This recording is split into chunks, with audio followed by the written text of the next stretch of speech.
Bismillahirrahmanirrahim. Assalamualaikum warahmatullahi wabarakatuh. Alhamdulillahirabbil alamin. Alhamdulillah walakal hamdu hatta tarda walakal hamdu idza radit walakal hamdu ba'da ridha walakal hamdu kama yanbaghi biwajhikal karim wa li'azimi sultanik. Asyhadu an la ilaha illallah wahdahu la syarika lah wa asyhadu anna sayyidina Muhammadan abduhu wa rasuluhu sallallahu alaihi wasallam la nabiyya wa la rasula ba'dah. Fanawaina ta'alluma wa ta'lim wa naf'a wal intifa' wal iqamah wal istiqamah wal hatta tamassuki bi kitabillahi wa sunnati rasulih ibtigha'a mardatillahi wa qurbihi wa wajhil 'azim. Subhanaka la 'ilma lana illa ma 'allamtana innaka antal 'alimul hakim. Rabbi shrah lana sadrana wa yassir lana umurana wa hlul 'uqdatam min lisanina. Allahumma iftah 'alaina futuhal 'arifin bi hikmatik wanshur 'alaina bi rahmatik wa dhakkirna ma nasina ya zal jalali wal ikram. Amin amin ya rabbal alamin. Masyaallah muslimin wal muslimat, Bapak Dharma, saudara-saudara, ibu-ibu, jemaah pengajian pesantren kewirausahaan. Pesantren apa namanya? Pesantren wirausaha. Semoga kita yang berhimpun di tempat yang mulia ini selalu diridhai dan diberkahi oleh Allah Subhanahu wa taala. Amin ya rabbal alamin. Kembali kita bersyukur kepada Allah Subhanahu wa taala yang tanpa kita sadari ini adalah bentuk ijabah dari doa kita yang kita lantunkan di setiap waktu 17 kali minimal dalam sehari. Ihdinas siratal mustaqim. Ada kata ihdi di sana. Kita, Allah Subhanahu wa taala langsung mengajarkan dengan redaksi anugerahkan hidayah. Jadi bukan redaksi berilah aku, bukan dengan redaksi anugerahkanlah aku, bukan dengan redaksi segerakan aku, tapi ihdi. Ya, sesuai dengan kitab yang akan kita bahas, Bidayatul Hidayah, merupakan sebuah buku yang berbahasa Arab yang diajarkan oleh Mu'allif Al-Imam Al-Ghazali bagaimana menapaki hidayah tangga demi tangga hingga sampai kepada Allah Subhanahu wa taala. Maka kita hadir di sini, rekan-rekan, ibu-ibu semuanya, bahwa ini bentuk ijabah dari Allah Subhanahu wa taala.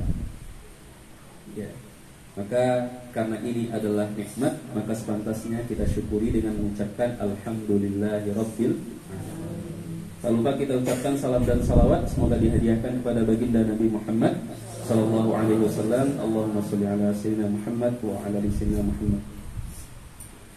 Masyaallah muslimin wal muslimat, Bapak Ibu yang dimuliakan Allah Subhanahu wa taala. Kalau sebelumnya hanya saya sendiri yang membaca teks kitabnya, sekarang sengaja kita tampilkan karena kan nama programnya adalah pesantren.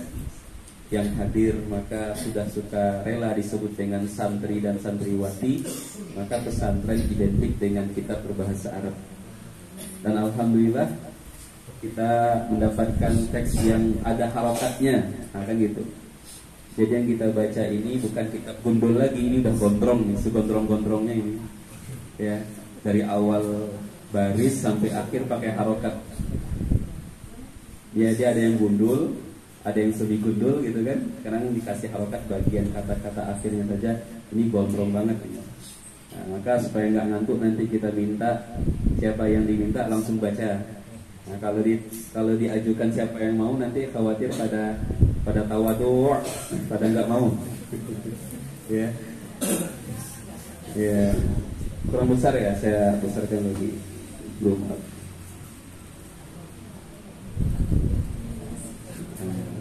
Oke, mukadimah sedikit dulu. Nah, kalau covernya seperti ini ya, Bidayatul Hidayah. Bidayatul Hidayah, artinya bidayah ini pengantar. Ya, gerbang utama juga bisa diartikan seperti itu. Ya, penulisnya Al-Alim Al-Allamah Hujjatul Islam wa Barakatil Anam. Sosok yang sangat alim. Al-Allamah itu Kalau untuk gelar akademik sekarang itu sama seperti guru besar, ya, Profesor Hujjatul Islam, ya, argumentasinya atau argumentator dalam agama Islam. Karena kitab yang kita baca ini adalah salah satu bidang ilmu yang beliau kuasai. Ini salah satu.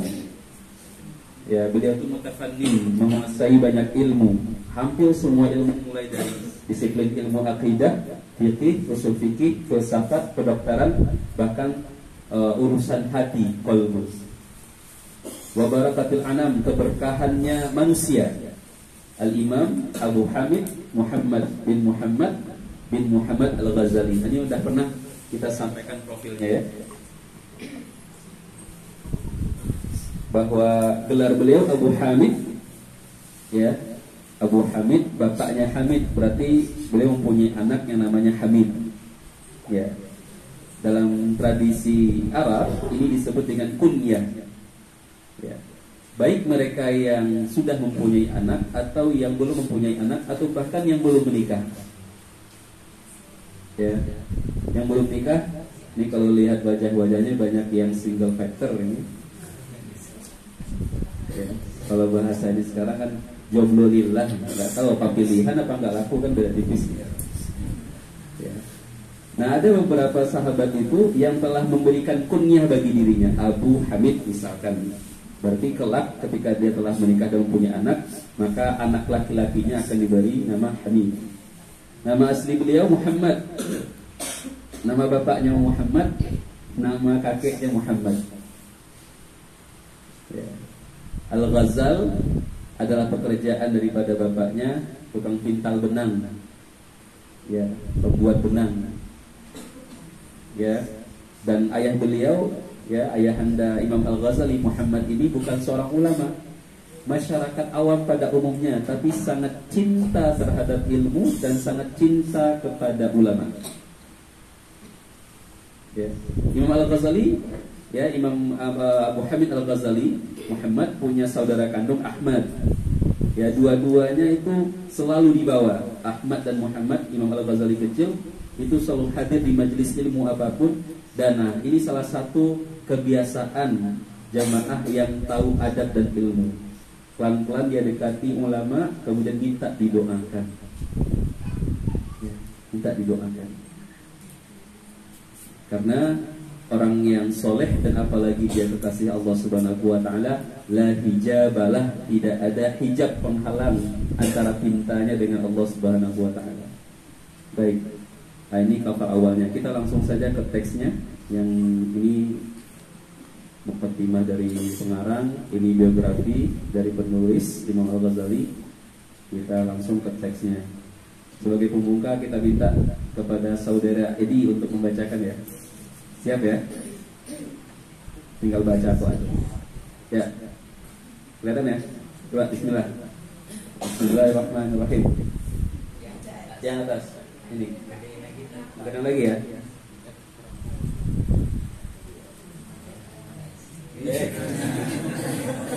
Malah. Salah. Baik, silakan. Bismillahirrahmanirrahim dulu dong. Nah, gitu. Bismillahirrahmanirrahim. Nah, itu apa tuh? Yang baris kedua. Baris kedua. Rasulihi wa abdihi. Bukan, ini di bawah baris kedua setelah bismillah.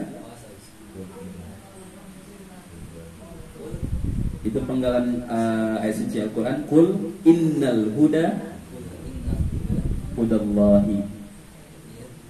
Qul innal huda hudallahi. Nah, terus, nah itu yang kotak tuh yang di tengah tuh, nomor 3. Apa tuh bacanya? Khutbatul kitab. Ya, terus. Alhamdulillahi haqqa hamdihi. Wassalatu wassalamu ala Muhammadin rasulihi wa abdihi wa ala alihi wa ashabihi min ba'dihi. Terus. Amma ba'du. Fa'lam ayyuhal ayyuhal hadis iqtibasi iktibasil ilmi al-muslimu al-mudhiru min nafsihi sidqar rahbati fihi fihi wa farq ta'attushi ta'atusi ilaihi annaka in kunta taqsidu bitalabi bil ilmi bil ilmi al-munafasata nafasata wal mubahata wattaqaddum ala aqrani wastima laka laka wujuhin nasi ilaika wa jam'a khuta min dunya dunya fa anta sa'i fi hadmi dinuka wa ihla fi nafsika wa bai'i akhiratika bidunyaka. Baik, kata habis itu dulu. Bismillahirrahmanirrahim. Ya, ini diantara adab beliau bahwa kalaupun seandainya ada orang yang tercerahkan dengan bacaan ini, beliau tetap bahwa kul innal huda hudallah. Semua pencerahan tersebab ada tulisan ini itu adalah berasal dari Allah Subhanahu wa taala. Ini bentuk ketawaduan. Ya, beliau memilih dari sekian banyak ayat dipilih ini. Khutbatun nikah pengantar alhamdulillahi haqqal hamdi. Ya, segala puji Allah yang pujiannya dengan sebenar-benar memuji hanya baginya. Wassalatu wassalamu ala Muhammadin rasulih wa abdih. Salawat serta salam atas baginda Nabi Muhammad, Rasul Allah dan hambanya. Ya, walaupun sederhana, ya, ini menunjukkan bahwa semua etika para ulama dan juga etikanya kaum muslimin ketika hendak berbicara dan bahkan setiap mengawali aktivitasnya itu tidak lepas dari dua hal: memuji Allah dan bersalawat kepada Nabi Muhammad SAW. Alhamdulillah saran saya beberapa minggu yang lalu bisa diamalkan. Asmaul Husnanya sudah, Al-Fatihahnya sudah, kemudian bersalawat kepada baginda Rasulullah. Kemudian wa'abudi, hambanya. Ya. Kaum muslimin pasti tahu kok, seluruh kaum muslimin pasti sadar bahwa Nabi Muhammad itu adalah bagian dari makhluk Allah. Kenapa harus ada penegasan? Karena di seberang sana, di agama sebelah menganggap bahwa Nabi dan Rasul sebagai anak Tuhan, bahkan titisan Tuhan dan seterusnya. Makanya ada penegasan abdi, bahwa semulia-mulianya baginda Nabi Muhammad dengan keagungannya, dia tetap hamba Allah Subhanahu wa taala. Apalagi hanya umatnya. Ya. Salam dan salat wa ala alih dan keluarganya. Ini menarik. Saya pernah ditanya, Ustaz, kalau seandainya salam dan salat kepada baginda Rasulullah, okelah, kami bisa menerima, bahkan dengan ikhlas kami sampaikan. Tapi juga tercurah kepada keluarga beliau. Keluarga beliau ini kan ada yang kafir, ada yang musyrik. Ya. Abu Jahal, sejahat-jahatnya orang, dia masih punya silsilah nasab dengan baginda Rasulullah. Boleh dikatakan dengan Abdullah, ayahandanya Nabi Muhammad itu masih sepupuan lah lebih kurang. Masih dari Bani Hashim. Ya. Sayyidina Muhammad bin Abdullah bin Abdul Muttalib bin Hashim. Nah, Hashim itu kan nanti punya anak. Ya. Punya anak. Nah, salah satu anaknya nanti Abu Jahal. Abu Jahal itu panggilan. Nama asli beliau Umair, pakai ain. Ya.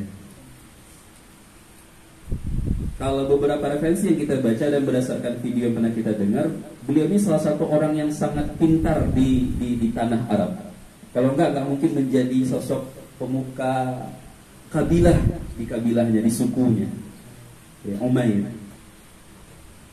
Dia berbicara, bernegosiasi, ya. Bahkan termasuk dalam perperangan.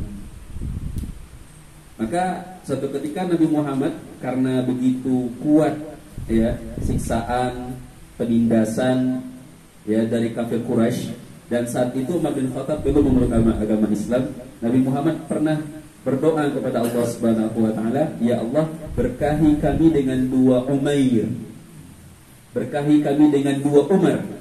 Yang satu Umar bin Khattab, yang satu Umair, atau nama lain dari Abu Jahal." Ternyata Allah Subhanahu wa taala menentukan takdir untuk memberikan hidayah Islam kepada sahabat Sayyidina Umar bin Khattab. Ya.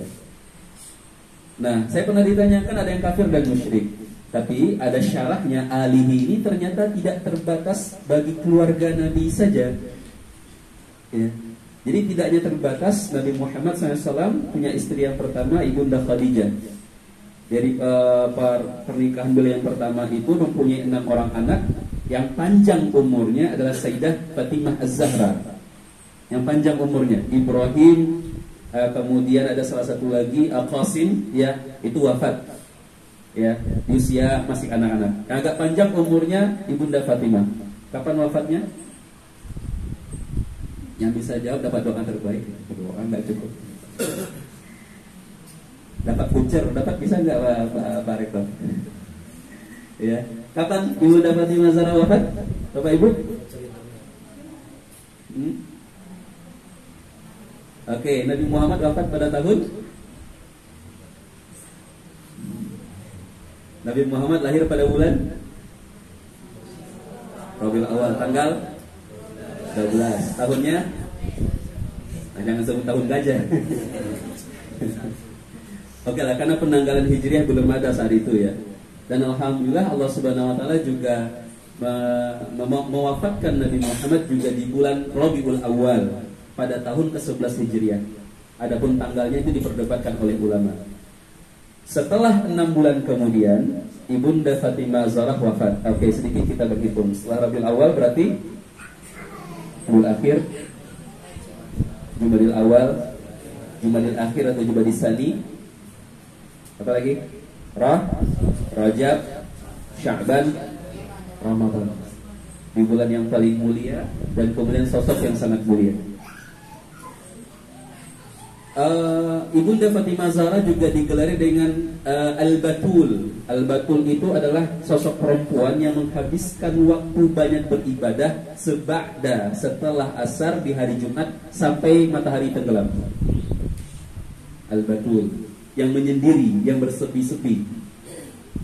Fatimah Zahra. Karena beliau mendengarkan petuah dari ayahanda beliau, yaitu baginda Nabi Muhammad SAW. Tidaklah Allah menciptakan satu hari pada hari Jumat, ada satu waktu ketika seorang hamba bermunajat kepada Allah. Ketika dia meminta ampun, pasti akan diampunkan. Meminta pertolongan, pasti akan Allah bantu. Ketika dia minta kelapangan, akan dilapangkan oleh Allah pada hari Jumat. Namun waktu itu tidak Nabi sebutkan di jam berapa, di waktu kapan. Tapi ulama ya melihat aktivitas. Jadi ucapan Nabi ini kadang-kadang tampak melalui aktivitas keturunan beliau dan para sahabat.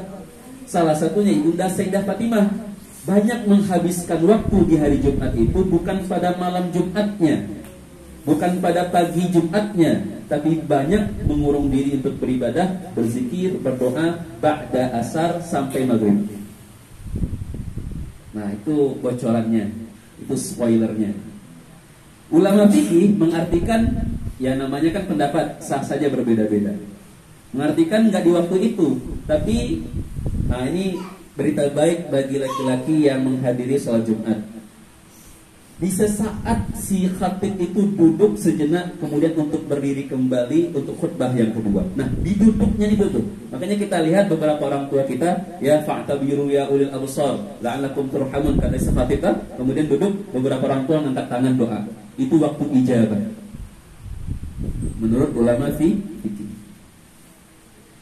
Imam Al-Ghazali nanti, karena buku ini kan membahas tentang fikih akhlak. Jadi nggak hanya beragama itu dengan halal haram, tapi juga dengan beretika, dengan berakhlak. Beliau menyebutkan satu hadis bahwa Nabi Muhammad SAW yang memberikan kabar baik orang yang menyegerakan datang ke masjid. Kalau datang ke paruh pertama, bagaikan hadiahnya dapat unta, kan itu. Kalau paruh kedua, sapi. Yang ketiga, kambing. Yang keempat, setelah itu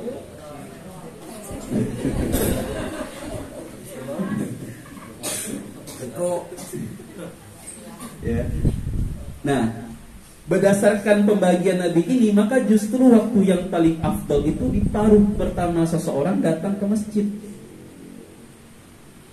Ya, maka Imam Al-Ghazali walaupun tidak dijelaskan di buku ini, di salah satu penjelasan di buku yang lain menyebutkan bahwa beberapa tradisi di kampung kami, kata beliau, lelakinya baik orang tua, pemuda atau anak-anak itu seba'da subuh. Jadi subuh itu mereka sudah mandi. Mandi sudah niat mandi sunnah hari Jumat. Mandi sunnah hari Jumat. Subuh berjamaah zikir sampai nanti menunggu waktu untuk sholat Jumat. Karena mereka beranggapan setengah hari itu adalah waktu terbaik, waktu yang dijanjikan Nabi Muhammad. Jikalau seorang berdoa ketika itu menyampaikan hajatnya kepada Allah, pasti dikabulkan oleh Allah Subhanahu wa ta'ala. Nah, sebelum saya lanjutkan, jadi kita butuh waktu-waktu seperti ini kaum muslimin. Kita harus menyegarkan pikiran kita itu sesaat harus dikeluarkan isi dunia di akal ini, kemudian isi dengan zikrullah, bertaubat dan seterusnya. Karena kalau nggak dikeluarkan dunia di dalam otak, dia akan turun ke hati. Kalau sudah sampai hati di dunia, inilah yang menyebabkan munculnya penyakit wahan. Salah satu sifat yang dikhawatirkan oleh Nabi yang akan dihinggapi oleh umat beliau. Sifat al-wahan. Apa itu? Takut mati dan cinta dunia. Ya. Nah, wa ala alihi di sini menurut Abuya Muhammad Al-Alawi Al-Abbas Al-Hasani mengatakan alihi di sini tidak hanya terbatas Sayyidah Fatimah nanti kan punya suami, Sayyidina Ali bin Abi Thalib punya anak yang kita sebut nanti keturunan zuriatnya dengan habaib, ya, syarif dan syarifah. Tapi justru keluarga ini juga dimaksudkan siapa saja yang beriman kepada Rasulullah. Maka setiap salawat dan salam ketika disebutkan kepada keluarga beliau dan sahabat beliau, maka maksud keluarga itu adalah umat-umat Nabi yang percaya, yang beriman kepada Nabi Muhammad SAW. Baik mereka yang menyaksikan Nabi ataupun mereka yang belum pernah melihat Nabi Muhammad SAW. Tapi tetap kadang-kadang jawaban ini belum memuaskan.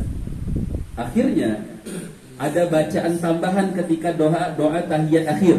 Nah, kita baca doa tahiyat akhir ya. Bismillahirrahmanirrahim. At-tahiyatul. Terus mubarakatus salawat thayyibah assalamu alayka ayyuhan wa barakatuh. Assalamu alayna wa ala salihin. Di luar sholat, salam dan salam kita ucapkan kepada Nabi Muhammad dan keluarganya. Ada beberapa yang gak puas. Bagi kami yang menyampaikan apa? Setiap sholat itu assalamu alayna, keselamatan atas kami. Dan gak boleh egois. Dan juga bagi hamba-hamba yang soleh. Nah, gitu. Jadi ketika kita mengucapkan assalamu alayna wa ala ibadikas salihin, kita mendoakan diri kita. Kemudian orang-orang soleh, apakah masuk keluarga kita? Harus kita berhusnuzon, ya termasuk keluarga kita yang soleh. Gitu. Baik, saya lanjutkan dulu. Salam dan salawat kepada keluarga beliau dan sahabat-sahabat beliau. Sederhana karena para sahabat inilah yang melanjutkan estafet dakwah, nasihat-nasihat terbaik bagaimana akhlak Nabi kepada seluruh kaum muslimin saat itu. Sehingga mereka, ada beberapa mereka yang enggan tetap berdiam, Bapak Ibu. Ada beberapa sahabat yang saking cinta sama Nabi Muhammad, beliau nggak mau keluar di kota Madinah. Karena Nabi Muhammad kan wafat di rumahnya Ibunda Aisyah, kan gitu. Saking cintanya dengan Nabi Muhammad, nggak pengen jauh-jauh, bahkan dengan jasadnya Nabi Muhammad. Namun beberapa sisi yang lain, nah ini, dia memandang visioner. Ya, Nabi Muhammad benar jasad beliau telah wafat, tapi harus ada yang dilanjutkan. Karena agama Islam ini rahmatan lil alamin. Kalau seandainya hanya berporos saja di Madinah, akan banyak nanti hamba-hamba Allah yang tersesat. Sehingga beberapa mereka ada yang meninggalkan Madinah kemudian melanjutkan dakwah. Salah satunya Sayyidina Bilal bin Rabah. Sayyidina Bilal bin Rabah. Beliau menjadi gubernur nanti di Syam. Ya. Baik, lanjut dulu. Amma ba'du fa'lam, ketahuilah ayyuhal harisu, wahai orang-orang yang sangat menginginkan. Nah, ini kan kita anggap bahwa ucapan ini ucapan seorang guru, seorang ayah, Bapak Ibu ya. Jadi terkesannya enggak menggurui ya. Ya, makanya ini ucapan seorang yang guru kepada murid. Ya, ini pengalaman spiritual beliau bagaimana mendapatkan hidayah Allah. Fa'lam, ketahuilah ayyuhal haris, wahai seluruh orang-orang yang sangat berkeinginan ala iqtibasil ilmi, mengumpulkan serpihan-serpihan ilmu, al-muzhiru min nafsih, ya, wahai orang-orang yang ingin mensucikan ya dirinya, sidqa raghbah fihi, yang benar-benar sangat cinta terhadap ilmu, sangat menginginkan ilmu. Ilmu di sini tentu ilmu agama, ilmu mengenal Allah Subhanahu wa taala. Wa farqat ta'attushi ilaihi, wahai orang-orang yang sangat ingin membutuhkan ilmu, mencintai dan kemudian membutuhkan ilmu. Apa kata beliau? Annaka, bahwasanya, in kunta, jikalau engkau taqsidu, berkeinginan atau berniat, bitalibil ilmi, mencari ilmu. Kalau boleh kita selipkan di sini karena ini adalah pesantren wirausaha, termasuk mencari harta, kita sebut harta. Ya. Al-munafashah, niatnya untuk berlomba-lomba, yang paling banyak, paling sedikit. Al-mubahah, pamer, niat menuntut ilmu dan harta untuk pamer. Wa taqaddum 'alal aqran, ingin agar nanti terlihat utama, ya, lebih baik dibandingkan teman-teman yang lain. Wa istimalatul hujuhin nas, mencari pandangan orang lain, pujian orang lain. Wa jama'al hutami dunya, atau engkau niat mencari ilmu, termasuk harta tadi, hanya semata-mata puing-puing dunia, fa anta sa'in, maka sungguh engkau akan mencelakai fi hadmi dinika, mencelakai, merusak agamamu. Wa ihlaki nafsika, niat itu akan menghancurkan jiwamu.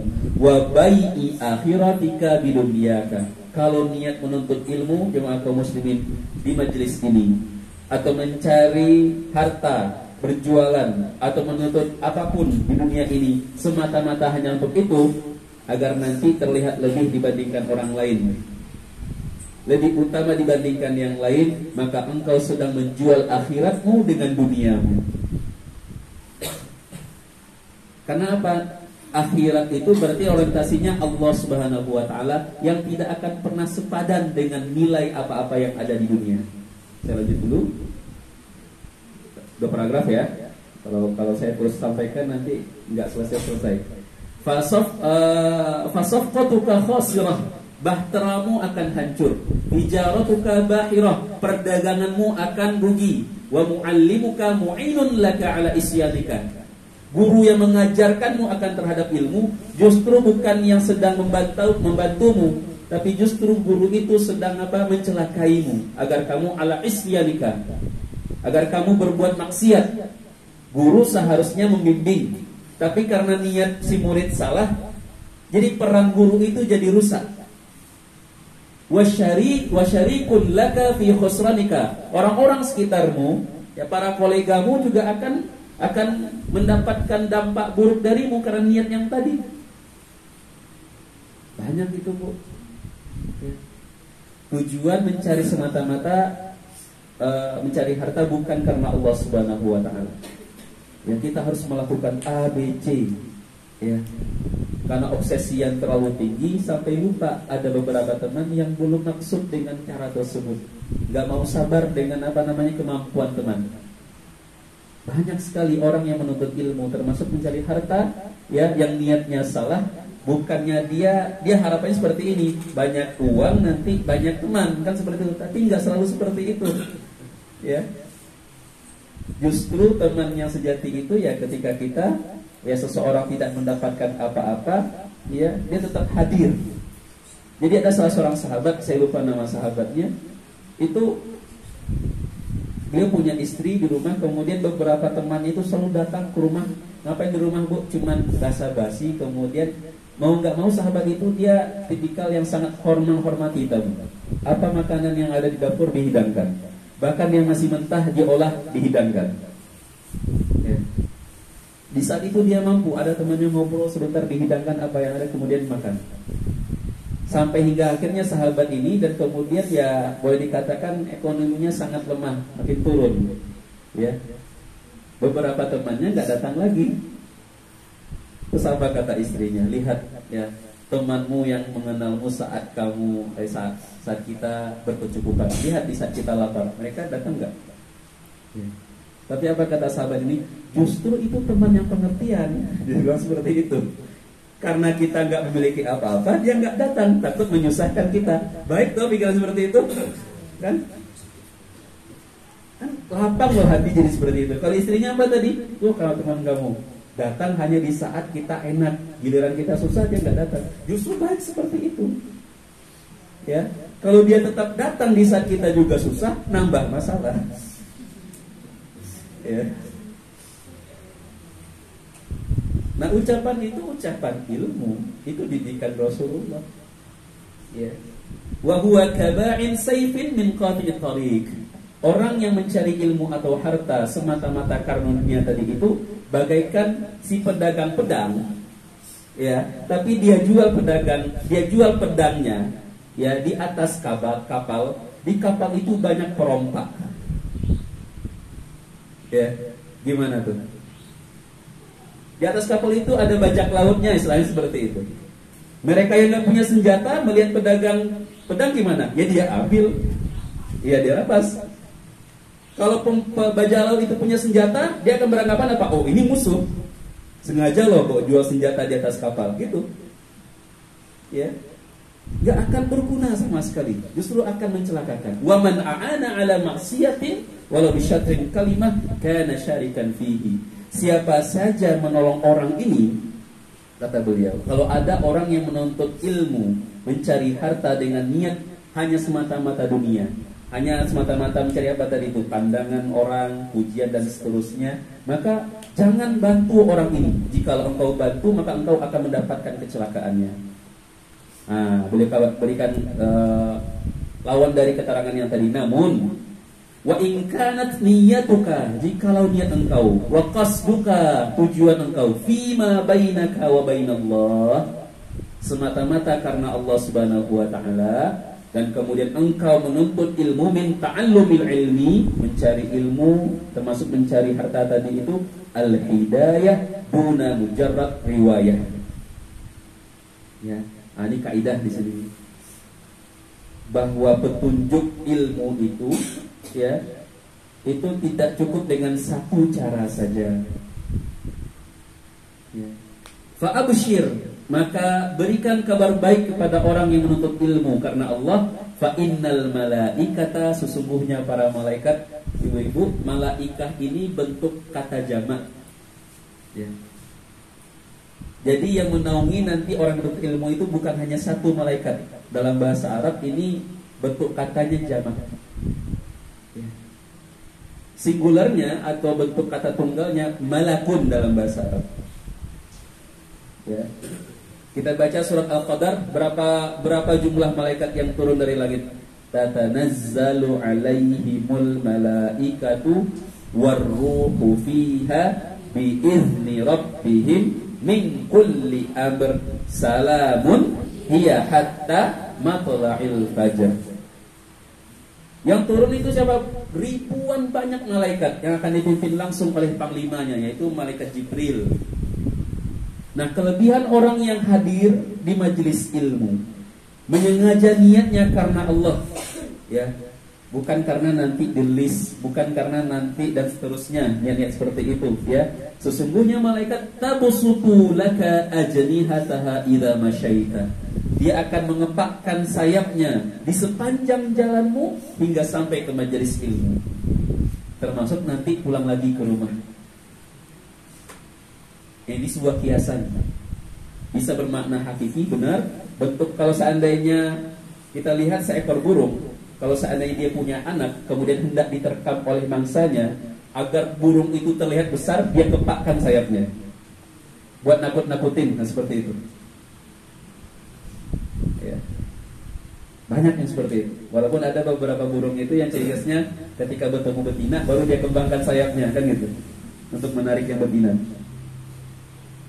Nah, lebih kurang seperti itu analoginya. Bentuknya apa? Bentuk keridhaan malaikat mengempakkan sayapnya. Dalam sebuah hadis, walaupun hadis ini lemah, bahwa ketika satu kepakan saja, satu sebelah kanan dari malaikat itu terbentang, itu dari sini menutup kebahagiaan sampai tak terhingga. Kalau dibentangkan lagi, maka tertutuplah timur dan barat itu oleh sayap beliau. Makna lain dari membentangkan sayap ini adalah malaikat senantiasa mendoakan orang yang menuntut ilmu karena Allah, termasuk orang yang mencari harta karena Allah Subhanahu wa ta'ala. Jadi pilih mana, Bu? Ya, keuntungan yang sedikit dari jualan kita atau doanya malaikat seperti ini? Ya? Dua-duanya. Iya. Apa gunanya nggak ada untung ya? Bahkan beliau lanjutkan, ini kan inspirasi beliau kan dari hadis ini. Al-malaikata, ini kan dari hadis, ada hadisnya.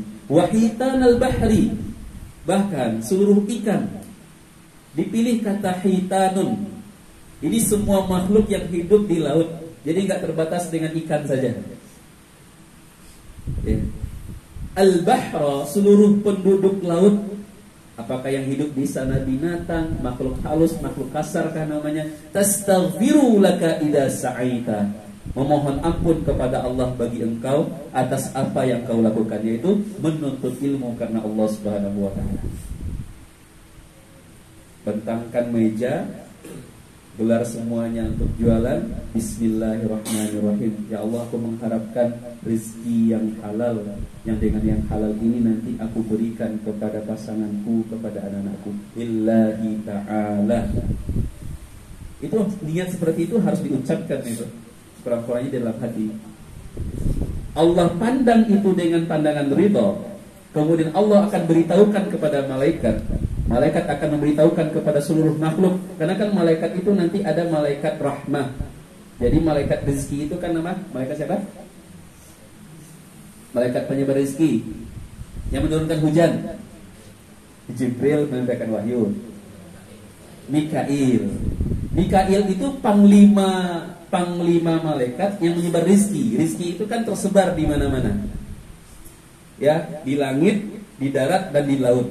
Maka dia perintahkan kepada malaikat penjaga laut, dia sampaikan ke seluruh makhluk, ada hamba Allah yang mengharapkan ridha Allah. Dia mencari dunia dengan mengharapkan ridha Allah Subhanahu wa taala. Penduduk laut itu nanti akan bermunajat kepada Allah Subhanahu wa taala. Cuman memang ini ujiannya tidak diperdengarkan kepada kita. Kalau diperdengarkan nanti heboh, konser mereka nanti. Jumlah mereka lebih banyak loh. 3:1 toh. Laut dengan darat itu kan ibaratnya 3:1. Musabbihu lillahi ma fis samawati wal ardh. Seisi langit dan bumi itu bertasbih kepada Allah Subhanahu wa taala. Dalam ayat yang lain, walakinnakum la tasma'un wa la tash'urun. Namun kalian tidak mendengarkannya dan tidak merasakannya. Karena kalau seandainya terdengar dan merasakan, enggak bisa tidur. Heboh nanti. Semuanya bertasbih. Ya. Baik. Walakin yanbaghi laka, akan tetapi yanbaghi laka, seharusnya engkau anta'lam, mengetahui, qabla kulli syai', sebelum memulai itu menuntut ilmu, annal hidayata, bahwa hidayah. Ya. Saya katakan tadi di awal bahwa kita hadir ini mendapatkan hidayah loh Pak Ibu. Ya, hidayah. Di waktu yang sama ini ada orang yang masih hidup, sepakat ya? Masih banyak orang yang masih hidup. Ya, yang sehatnya sama dengan kita, iya. Yang mampunya sama dengan kita, iya. Tapi kenapa kita yang dipilih untuk hadir di sini? Berlepas motivasi apapun. Kenapa kita yang hadir di sini? Betah dengar colotehan, nasihatnya ustadz yang kadang-kadang yang belum tentu benar misalnya. Kok betah? Kok pengen? Lama-lama kok suka? Kan gitu misalnya. Tertarik. Itu hidayah. Ya. Tapi beliau ingin menyampaikan bahwa sebelum engkau mempelajari itu, ketahuilah bahwa hidayah itu thamaratul ilmi, buah ilmu. Maka untuk mendapatkan hidayah itu apa? Tahu dulu, dipelajari. Laha hidayah itu bidayah, dia punya awalan, punya awal, wan nihayah, dan dia punya akhir. Akhirnya apa? Kalau boleh kita spill, kita tampakkan akhir dari hidayah itu adalah ridha Allah. Kedua telapak kaki kita telah berdiri tegak di atas surga Allah Subhanahu wa taala. Itu akhirnya. Waz-zahir wa batin. Bahwa hidayah itu ada yang tampak, ada yang batin. Nah, yang mulai ucapan ini zahir ini. Ya, kalau yang batin kadang-kadang tidak kita dapatkan melalui ceramah agama, tapi dengan tajribat, dengan zikir-zikir kita. Rajin mengucapkan subhanallah, subhanallah, subhanallah. Allah kasih pelan-pelan kasih hidayah, lembut hati, nikmat beribadah.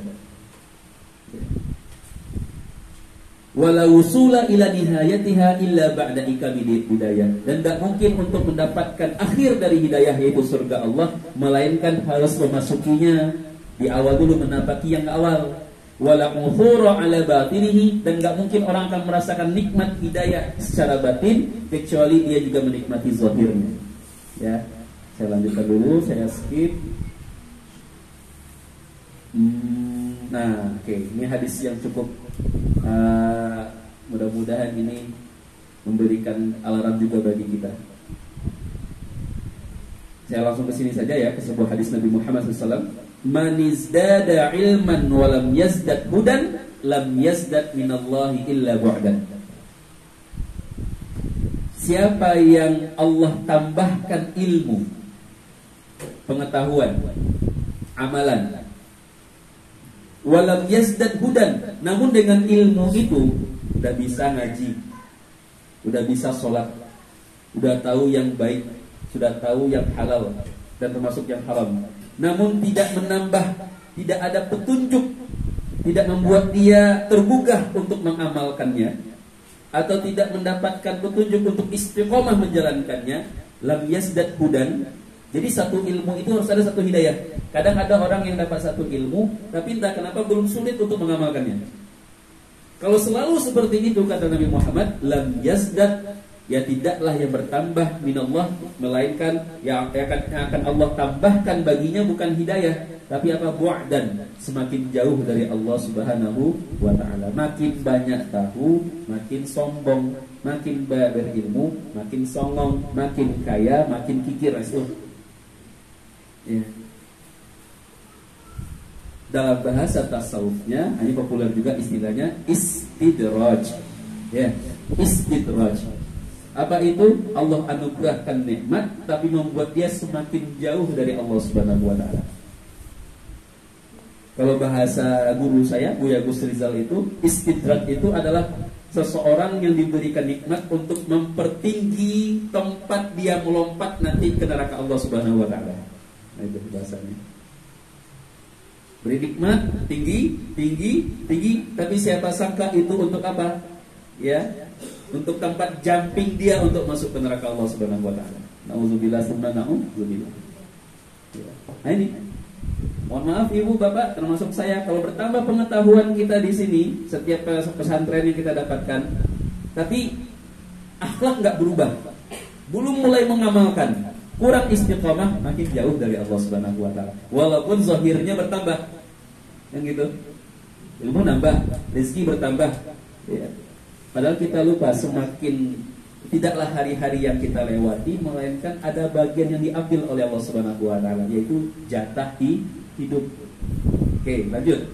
Kata Nabi Muhammad SAW dalam hadis yang lain, inna, sesungguhnya asyaddan nasi azaban, manusia yang paling berat azabnya pada hari kiamat, alimun, orang yang berilmu, lan yanfa'ullahu bi'ilmi, namun Allah tidak mengizinkan ia daripada ilmunya itu bermanfaat bagi orang lain, atau tidak dia amalkan dan tidak dia bermanfaat bagi orang lain.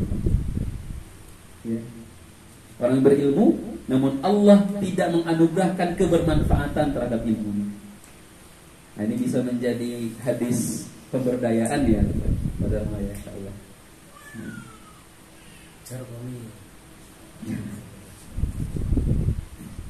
Baik.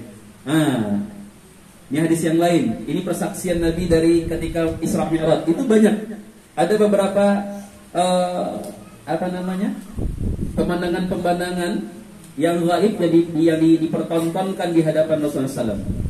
Dari Nabi Muhammad SAW, marartu, saya pernah, ya, ketika aku lailatul usriya bihi ila sama, ketika aku diperjalankan ke langit dunia, artinya maksudnya saat Isra Mi'raj, bi aqwamin tukharradu shifahuhum bi maqarida minan nar. Aku melihat sekelompok kaum, ya, yang mencakar-cakar wajahnya.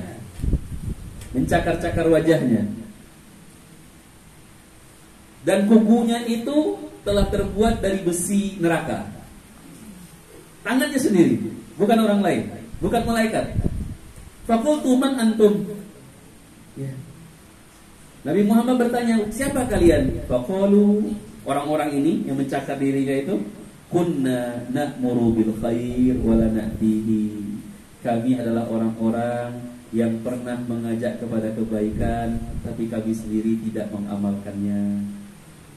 Wa nanha 'anil syarri wa na'tihi. Kami ajak orang untuk tidak berbuat keburukan, tapi justru kami yang melakukannya. Nauzubillah tsumma na'udzubillah.